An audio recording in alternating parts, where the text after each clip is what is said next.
ನಮಸ್ತೆ ಸ್ನೇಹಿತರೆ, welcome to commerce world. ನಾನು ಸಂದೇಶ್. ಸ್ನೇಹಿತರೆ, ನೀವು ಸ್ಟೂಡೆಂಟ್ ಆಗಿರಿ, ಬಿಸ್ನೆಸ್ ಮೆನ್ ಆಗಿರಿ ಆರ್ ಎಂಪ್ಲಾಯ್ ಆಗಿರಿ, ಕೊನೆ ಪಕ್ಷ ಬ್ಯಾಂಕ್ನಲ್ಲಿ ಅಕೌಂಟ್ ಅನ್ನು ಹೊಂದಿದವರಾಗಿದ್ರು ಕೂಡ ನೀವು ತಿಳಿದಿರಲೇಬೇಕಾದಂಥ ವಿಷಯ ಅಂತಂದ್ರೆ ಡೆಬಿಟ್ ಮತ್ತೆ ಕ್ರೆಡಿಟ್.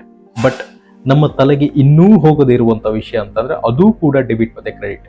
ಸ್ನೇಹಿತರೆ, ಈ ಒಂದು ಸಿಂಪಲ್ ಕಾನ್ಸೆಪ್ಟ್ ಅನ್ನ ಸರಿಯಾಗಿ ಅರ್ಥ ಮಾಡ್ಕೊಂಡ್ರೆ ಯಾವ ಇಂಟರ್ವ್ಯೂಗೂ ಭಯಪಡಬೇಕಾಗಿಲ್ಲ, ಯಾವ ಎಕ್ಸಾಮ್ಗೂ ತಲೆ ಕೆಡಿಸ್ಕೊಳ್ಬೇಕಾಗಿಲ್ಲ, ಇನ್ನು ಯಾವುದೇ ಫಿನಾನ್ಷಿಯಲ್ ರಿಪೋರ್ಟ್ನ ಈಸಿಯಾಗಿ ಅರ್ಥ ಮಾಡ್ಕೊಳ್ಬಹುದು.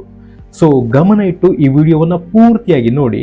ಇನ್ನು ಜನ್ಮದಲ್ಲಿ ನಿಮಗೆ ಡೆಬಿಟ್ ಮತ್ತೆ ಕ್ರೆಡಿಟ್ ಬಗ್ಗೆ ಡೌಟ್ ಬರಬಾರ್ದು, ಅಷ್ಟು ಸಿಂಪಲ್ ಆಗಿ ಕಾನ್ಸೆಪ್ಟ್ ಅನ್ನ ಅರ್ಥ ಮಾಡಿಸ್ತೇನೆ. So let's start the video. What is debit, what is credit? ಸ್ನೇಹಿತರೆ, ಇದನ್ನ ಒಂದು ಡೆಫಿನೇಷನ್ ಇಂದ ಅಥವಾ ಕಂಪ್ಲೀಟ್ ಲಾಜಿಕ್ ಇಂದ ಎಕ್ಸ್ಪ್ಲೈನ್ ಮಾಡೋದು ಸ್ವಲ್ಪ ಕಷ್ಟ. ಯಾಕೆ ಅಂತ ಕೇಳ್ತೀರಾ? ಈಗ ನಾನೇ ನಿಮ್ಮ ಹತ್ರ what is south, what is north, what is east, what is west ಅಂತ ಕೇಳಿದ್ರೆ ಏನು ಹೇಳ್ತೀರಿ? ಏನು ಹೇಳೋದು bro, it is just directions ಅಲ್ವಾ ಅಂತ ಕೇಳ್ತೀರಿ. ಅದೇ ರೀತಿ ಅಕೌಂಟ್ಸ್ನಲ್ಲಿ ಲೆಫ್ಟ್ ಸೈಡನ್ನು ಡೆಬಿಟ್ ಆಗಿಯೋ ರೈಟ್ ಸೈಡನ್ನು ಕ್ರೆಡಿಟ್ ಆಗಿಯೋ ಕನ್ಸಿಡರ್ ಮಾಡ್ತೇವೆ. Left side is for debit, right side is for credit. ಸ್ನೇಹಿತರೆ, ಇದನ್ನು ಹಲವಾರು ಲಾಜಿಕ್ ಇಂದ ಎಕ್ಸ್ಪ್ಲೈನ್ ಮಾಡ್ಬೋದು, ಬಟ್ ಅರ್ಥ ಆಗಲಿ ಅನ್ನುವಂಥ ಉದ್ದೇಶದಿಂದ ಒಂದು ಸಿಂಪಲ್ ಲಾಜಿಕ್ ಇಂದ ಎಕ್ಸ್ಪ್ಲೈನ್ ಮಾಡ್ತೇನೆ. So first one, debit. ಸ್ನೇಹಿತರೆ, ಡೆಬಿಟ್ ಅಂತಂದ್ರೆ ದಟ್ ಈಸ್ ಓನ್ಡ್ ಅಂತ ಸಿಂಪಲ್ ಆಗಿ ಹೇಳ್ಬೋದು. ಈ ಸೆಂಟೆನ್ಸ್ ಅನ್ನ ಸರಿಯಾಗಿ ನೆನ್ಪಿಟ್ಕೊಳ್ಳಿ. That is owned.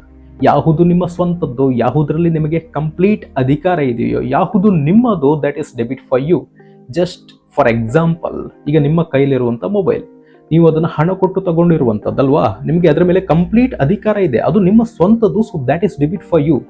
And also even ನಿಮ್ಮ ಸ್ವಂತ ಮನೆ, that is debit for you. ಯಾವುದು ನಿಮ್ಮದೋ ಅದು ನಿಮಗೆ ಡೆಬಿಟ್. ಸೊ ನಮ್ಮದು ಅಂತ ಅಂದಮೇಲೆ ನಮ್ಮವರಿಗೆ ನಾವು ಎಲ್ಲಿ ಜಾಗ ಕೊಡ್ತೇವೆ? ಹಾರ್ಟ್ನಲ್ಲಿ ಅಲ್ವಾ? ಹಾರ್ಟ್ ಇರೋದು ಲೆಫ್ಟ್ ಸೈಡ್. ಅದೇ ರೀತಿ ಅಕೌಂಟ್ಸ್ ಬುಕ್ನಲ್ಲಿ ಡೆಬಿಟನ್ನು ನಾವು ಲೆಫ್ಟ್ ಸೈಡ್ನಲ್ಲಿ ಶೋ ಮಾಡ್ತೇವೆ. ಇನ್ನು ಕ್ರೆಡಿಟ್. ಕ್ರೆಡಿಟ್ ಅನ್ನ ನಾವು ಸಿಂಪಲ್ ಆಗಿ ದ್ಯಾಟ್ ಈಸ್ ಲೋನ್ಡ್ ಅಂತ ಹೇಳ್ಬೋದು. ಮೀನ್ಸ್ ನಂದು ಯಾವುದಾದ್ರೂ ಲೋನ್ ಇದ್ರೆ ಅದು ನನಗೆ ಕ್ರೆಡಿಟ್. ಜಸ್ಟ್ ಫಾರ್ ಎಕ್ಸಾಂಪಲ್, ನೀವು ಬ್ಯಾಂಕ್ನಿಂದ ಅಥವಾ ನಿಮ್ಮ ಸ್ನೇಹಿತರಿಂದ ಸಾಲವನ್ನು ಪಡ್ಕೊಳ್ತೀರಿ. ಆ ಹಣದ ಮೇಲೆ ನಿಮ್ಗೆ ಯಾವುದೇ ಅಧಿಕಾರ ಇಲ್ಲ, ಅದು ನಿಮ್ಮ ಸ್ವಂತದಲ್ಲ. ಫ್ಯೂಚರ್ನಲ್ಲಿ ಅದನ್ನು ನೀವು ಹಿಂದಕ್ಕೆ ಪೇ ಮಾಡಬೇಕು. So that is credit for you.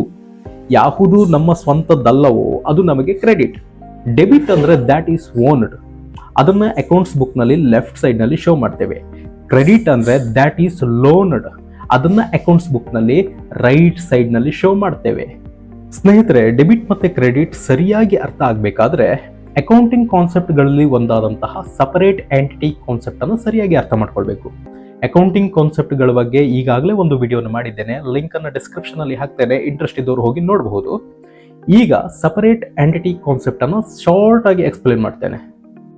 Separate entity concept ಏನ್ ಹೇಳ್ತದೆ ಅಂದ್ರೆ, the business owner and the business or two separate entities. Business and business ನ ಓನರ್ ಎರಡು ಬೇರೆ ಬೇರೆ ಅಸ್ತಿತ್ವಗಳು.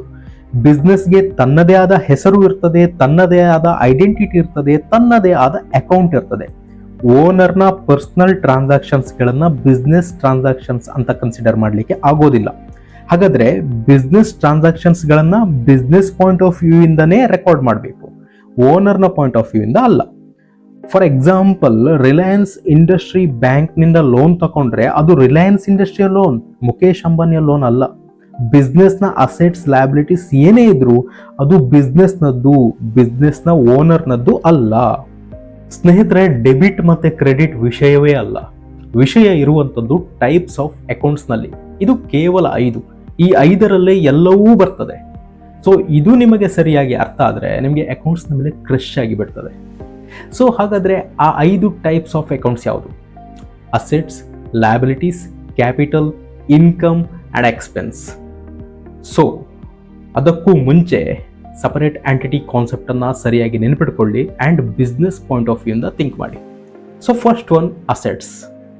ಸ್ನೇಹಿತರೆ, ಅಸೆಟ್ಸ್ ಅಂತಂದ್ರೆ ಯಾವುದಾದ್ರೂ ವ್ಯಾಲ್ಯೂಯಬಲ್ ರಿಸೋರ್ಸ್ ಅನ್ನು ನೀವು ಹೊಂದಿದ್ರೆ, ಅದಕ್ಕೆ ರೀಸೇಲ್ ವ್ಯಾಲ್ಯೂ ಇದ್ರೆ ಆರ್ ಅದರಿಂದ ಫ್ಯೂಚರ್ನಲ್ಲಿ ಫಿನಾನ್ಷಿಯಲ್ ಬೆನಿಫಿಟ್ ನಿಮಗೆ ಸಿಗ್ತದೆ ಅಂತ ಇದ್ರೆ, ಆರ್ ಬಿಸ್ನೆಸ್ನ ವೆಲ್ತ್ ಜನರೇಟ್ ಆಗ್ತದೆ ಅದರಿಂದ ಅಂತಿದ್ರೆ, ಅದನ್ನು ನಾವು ಅಸೆಟ್ ಅಂತ ಕನ್ಸಿಡರ್ ಮಾಡಬಹುದು. ಫಾರ್ ಎಕ್ಸಾಂಪಲ್, ಲ್ಯಾಂಡ್ ರೀಸೇಲ್ ಮಾಡಬಹುದು, ಬಿಲ್ಡಿಂಗ್ಸ್ ರೀಸೇಲ್ ಮಾಡಬಹುದು. ಇನ್ವೆಸ್ಟ್ಮೆಂಟ್ನಿಂದ ಬಿಸ್ನೆಸ್ನ ವೆಲ್ತ್ ಜನರೇಟ್ ಆಗ್ತದೆ. ಗುಡ್ ವಿಲ್, ಫ್ಯೂಚರ್ನಲ್ಲಿ ಗುಡ್ ವಿಲ್ಗೆ ಫಿನಾನ್ಷಿಯಲ್ ಬೆನಿಫಿಟ್ ಸಿಗ್ತದೆ. ಅವ್ರ ಕ್ಯಾಶ್, ಮೆಷಿನರಿ, ಇಕ್ವಿಪ್ಮೆಂಟ್ಸ್, ಕಂಪ್ಯೂಟರ್ಸ್ ಏನೇ ಇರಲಿ ಇದೆಲ್ಲವೂ ನಿಮ್ಮ ಸ್ವಂತದ್ದು, ನಿಮಗೆ ಕಂಪ್ಲೀಟ್ ಅಧಿಕಾರ ಇದೆ. ಸೊ ಅಸೆಟ್ಸನ್ನು ನಾವು ಡೆಬಿಟ್ ಆಗಿ ಕನ್ಸಿಡರ್ ಮಾಡ್ತೇವೆ. ಇನ್ನು ಲಯಬಿಲಿಟೀಸ್, ಸ್ನೇಹಿತರೆ ಇದನ್ನು ಸಿಂಪಲ್ ಆಗಿ accounts payable or amounts payable ಅಂತ ಹೇಳ್ಬೋದು. ಜಸ್ಟ್ ಫಾರ್ ಎಕ್ಸಾಂಪಲ್, ಬ್ಯಾಂಕ್ನಿಂದ ನೀವು ಲೋನ್ ಪಡ್ಕೊಂಡಿರ್ತೀರಿ, ಆ ಲೋನ್ನ ಮೂಲಕ ನಿಮಗೆ ಬಂದಂಥ ಹಣ ಅದು ನಿಮ್ಮದಲ್ಲ. ಫ್ಯೂಚರ್ನಲ್ಲಿ ಬ್ಯಾಂಕಿಗೆ ಅದನ್ನು ರೀಪೇ ಮಾಡಬೇಕು. ಸೊ ಅದು ನಿಮ್ಮ ಸ್ವಂತದ್ದಲ್ಲ. ನಾವು ಬಾಡಿಗೆ ಬಿಲ್ಡಿಂಗಲ್ಲಿ ಆಫೀಸ್ ನಡೆಸ್ತಾ ಇದ್ರೆ ಪ್ರತಿ ಮಂತ್ ಬಿಲ್ಡಿಂಗ್ ಓನರ್ಗೆ ಪೇ ಮಾಡಬೇಕು. So rent payable is a liability. ಅವ್ರ ಔಟ್ಸ್ಟ್ಯಾಂಡಿಂಗ್ ಸ್ಯಾಲ್ರಿ, ಅವ್ರ ಕ್ರೆಡಿಟರ್ಸ್ ಏನೇ ಇರ್ಬೋದು, ಫ್ಯೂಚರ್ನಲ್ಲಿ ನಾವು ಪೇ ಮಾಡಬೇಕು. ಸೊ ಇದೆಲ್ಲ ನಿಮ್ಮ ಸ್ವಂತದಲ್ಲ, ನಿಮಗೆ ಇದರಲ್ಲಿ ಯಾವುದೇ ಅಧಿಕಾರ ಇಲ್ಲ. ಫ್ಯೂಚರ್ನಲ್ಲಿ ರೀಪೇ ಮಾಡಬೇಕು. So liability is a credit in accounts. Next capital, separate entity concept ಅನ್ನು ನೆನ್ಪು ಮಾಡ್ಕೊಳ್ಳಿ. ಕ್ಯಾಪಿಟಲ್ ಅನ್ನೋದು ಬಿಸ್ನೆಸ್ನದ್ದಲ್ಲ, ಬಿಸ್ನೆಸ್ನ ಓನರ್ನ ಇನ್ವೆಸ್ಟ್ಮೆಂಟ್. ಯಾವಾಗ ಓನರ್ ಬಿಸ್ನೆಸ್ ಅನ್ನ ಕ್ವಿಟ್ ಮಾಡ್ತಾನೋ ಆವಾಗ ಕ್ಯಾಪಿಟಲ್ ಅನ್ನ ಓನರ್ಗೆ ನಾವು ರಿಟರ್ನ್ ಮಾಡಬೇಕು. ಸೊ ಕ್ಯಾಪಿಟಲ್ ಅನ್ನುವಂಥದ್ದು ಬಿಸ್ನೆಸ್ನದ್ದಲ್ಲ, ಬಿಸ್ನೆಸ್ನ ಓನರ್ನದ್ದು. ಬಿಸ್ನೆಸ್ನದ್ದು ಕ್ಯಾಪಿಟಲ್ ಅಲ್ಲ ಅಂತಂದ ಮೇಲೆ ಕ್ಯಾಪಿಟಲ್ ಅನ್ನು ನಾವು ಕ್ರೆಡಿಟ್ ಅಂತ ಕನ್ಸಿಡರ್ ಮಾಡ್ತೇವೆ. Next expenses. ಸ್ನೇಹಿತರೆ, ಒಂದು ಬಿಸ್ನೆಸ್ ತನ್ನ ಬ್ರ್ಯಾಂಡ್ ಅನ್ನ ಪ್ರಮೋಟ್ ಮಾಡಲಿಕ್ಕೆ ಪ್ರಮೋಷನ್ಸ್ ಗಳನ್ನ ಮಾಡ್ತದೆ, ಅಡ್ವರ್ಟೈಸ್ಮೆಂಟ್ ಗಳನ್ನ ಕೊಡ್ತದೆ, ಅವ್ರ ಎಂಪ್ಲಾಯೀಸ್ ಇಂದ ತಾನು ಪಡೆದುಕೊಂಡಂತಹ ಸರ್ವಿಸ್ಗೆ ಸ್ಯಾಲರಿಯನ್ನ ಪೇ ಮಾಡ್ತದೆ. ಇದೆಲ್ಲ ಖರ್ಚುಗಳು ಬಿಸ್ನೆಸ್ನದ್ದೇ ಹೊರತು ಬಿಸ್ನೆಸ್ನ ಓನರ್ನದ್ದು ಅಲ್ಲ. ಇವೆಲ್ಲ ಬಿಸ್ನೆಸ್ನ ಸ್ವಂತ ಖರ್ಚುಗಳು. ಸೊ ಇದು ಅಕೌಂಟ್ಸ್ ನಲ್ಲಿ ಡೆಬಿಟ್ ಅಂತ ಟ್ರೀಟ್ ಮಾಡ್ತೇವೆ.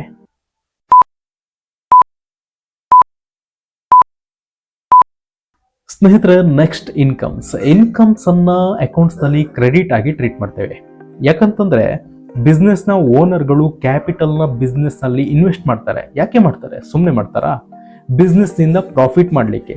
ಸೊ ಬಿಸ್ನೆಸ್ ಏನೇ ಪ್ರಾಫಿಟ್ ಮಾಡಿದ್ರು, ಏನೇ ಇನ್ಕಮ್ ಬಂದ್ರು ಅದು ಬಿಸ್ನೆಸ್ನದಲ್ಲ, ಬಿಸ್ನೆಸ್ನ ಓನರ್ಗಳಿಗೆ ಹೋಗ್ತದೆ. ಸೊ ಬಿಸ್ನೆಸ್ನದ್ದು ಅಲ್ಲ ಅಂತಂದ್ಮೇಲೆ ಅಕೌಂಟ್ಸ್ ನಲ್ಲಿ ಇನ್ಕಮ್ ಅನ್ನ ಕ್ರೆಡಿಟ್ ಆಗಿ ಟ್ರೀಟ್ ಮಾಡ್ತೇವೆ.